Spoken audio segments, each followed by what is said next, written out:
The reason why gold is the primary currency metal is because it's stable. There's a finite amount of it and it's indestructible. So it is a true tool of measure. Can the same thing be said for dollars or euros or yen? Government money, corporate money, God's money. Gold and silver were created in the universe, whether you believe in God or a higher power or whatever. I'm not particularly religious, but I know I didn't create those trees and I didn't create gold and silver. And this is the money that corporations have never been able to duplicate in a lab, all the properties that these two commodities have. A lot of people are talking about what I would call more short term, what's probably going to happen in the next year. There's a lot of targets out there for where gold and silver are going to hit this year. But I'm not seeing a lot of conversations out there about, currency cycles. Is it possible to have gold revaluation in modern times? Will we always be on a fiat dollar system? Could something change? The other thing I don't hear a lot about is, how do you best prepare for that? I think those are all really important subjects. So where do you want to start? So let's do this. Let's start big picture. And when you look at currency cycles, I look back in history, gold and silver has been money for thousands of years. Okay. Let's say 6,000 years or so. There's been periods of times where coins were clipped. There's times where alloy was added into the gold and silver and it was diluted all the way to the point where there was really no silver or gold in the coins anymore. In modern days, we've done things like checks, credit cards, and paper money now. I'm sure they used other things in the past that didn't really have real value to it, but I'd love to better get your sense on where we're at in this currency cycle. What's the dangers of fiat dollars, and where do we go from there? It's actually pretty simple, because my very favorite chart from the Federal Reserve Education Department, the Fed, is the purchasing power of the consumer dollar. Is it 100% accurate? Of course it's not, because they're going to change formulas to make things look better. But at least we have that as the world reserve currency, because anybody else that can then get a sense of where their currency is in terms of purchasing power as well. And this is huge. No, they don't talk about this stuff because they don't want you to think about it. And we aren't talking super long term anymore, because there is not one doubt in my mind, not even anywhere, not a sliver of doubt in my mind, but that we are at the very end of this currency's life cycle. And quite honestly, everybody has everything has a life cycle. We know what the life cycle of humans look like because we see it all the time.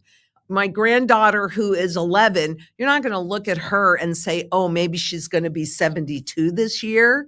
You're not going to look at me and go, oh, maybe she's going to be 12 this year. And it's because we've learned to recognize it. And so fortunately, I've been studying currency life cycles and currencies since 1987, and I know what those things look like.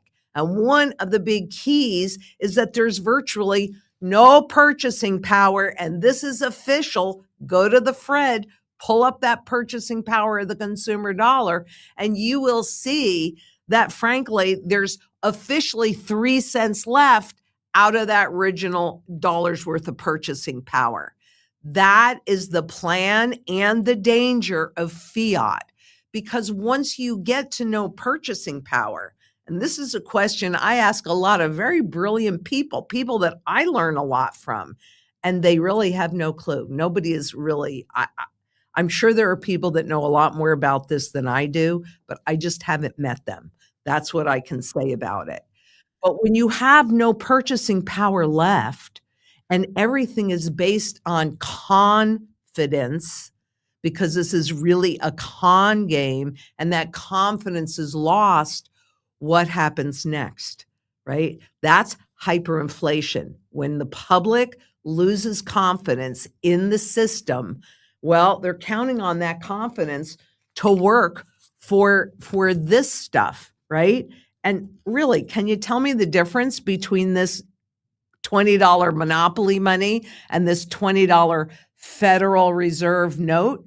Corporations made them both. And we're willing to accept this. The public accepts this. So one of the things that I like to point out, and you asked me about when I travel and even when I am on vacation, and it was much needed and much appreciated. And we passed out what we call our dime cards. I'll come back to that in just a second. But I like to show people, because on the US bills, they make it blatantly obvious that it's a Federal Reserve note. Well, the Federal Reserve is a private corporation, and a note is a debt instrument. So you and I are trading our labor for corporate debt. I pause there because I really want people to think about this, not take my word for it. Go on to the Federal Reserve Education Department, the FRED, F-R-E-D, and start poking around in those debt charts, in those purchasing power charts, in the CPI and the inflation charts and the confidence charts. It's amazing the data that's in there, and everybody anywhere in the world has full access to it. So what we were saying, and I know most people have known my $10 trillion, this isn't it, but I've got lots of them, hundreds of thousands of Vietnamese dongs that I can't buy anything with. This is 100,000 rupiah, Indonesian rupiah, can't buy anything with it.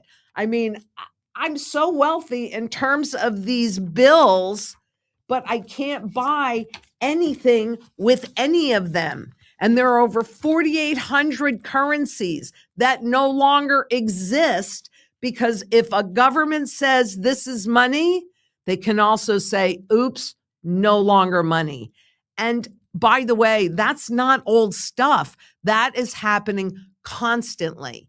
And when you're talking about a revaluation, inflation is a constant revaluation, because at one point, everything was judged against its weight in gold or its weight in silver, not its cost in dollars, right?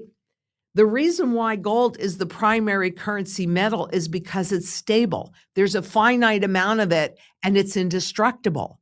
So it is a true tool of measure. Can the same thing be said for dollars or euros or yen? Government money, corporate money, God's money.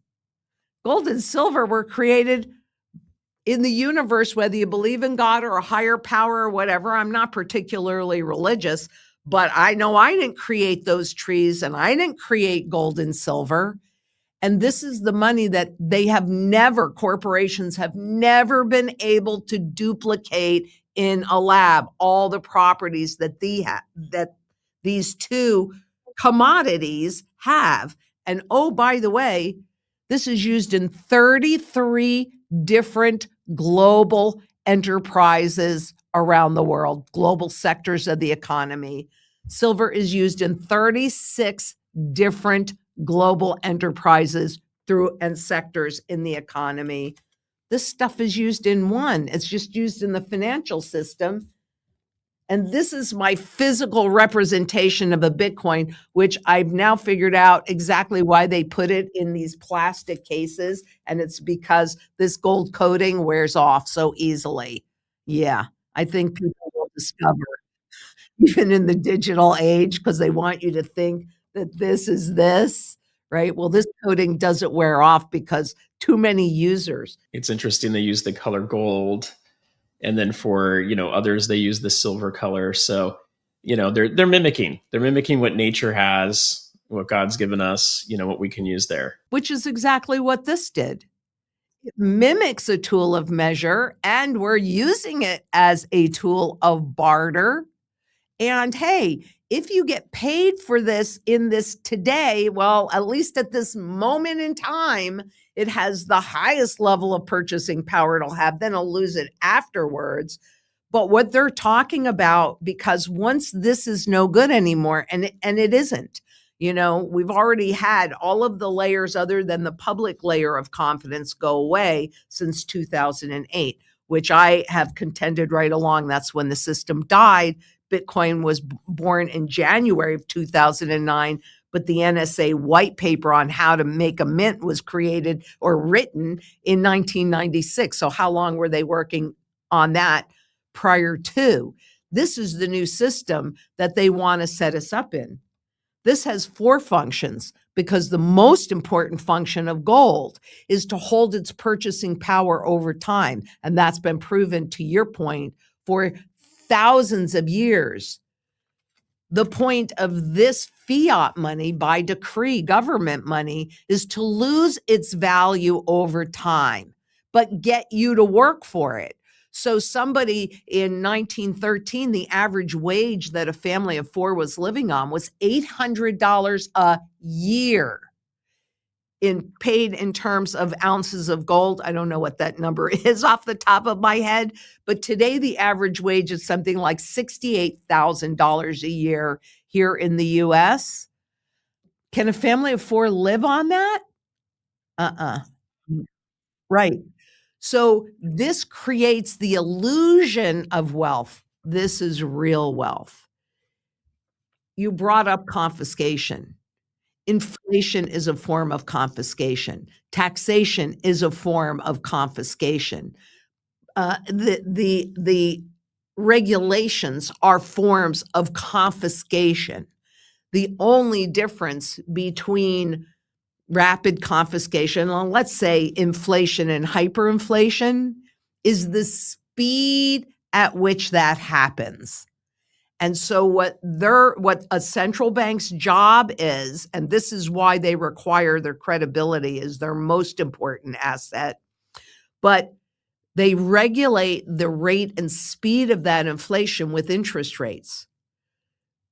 But goodness gracious, when they had interest rates at 0 interest rate policy for 15 years, and then they started raising the rates in 2022, I'm very sorry, it doesn't change anything other than the absolute fact, anybody can check this, that a 40-year trend of downward pushing interest rates was broken. And so we're seeing inflation and we're seeing the volatility in the markets. And I love the fact that all the big banks have come out with just absolutely stellar trading revenues, because this market has gone in the early days from being somewhat an accurate assessment of what's happening to the economy to an absolute everything has been turned into a trading vehicle. It does not reflect, there is nothing that reflects the true fundamental value of any asset.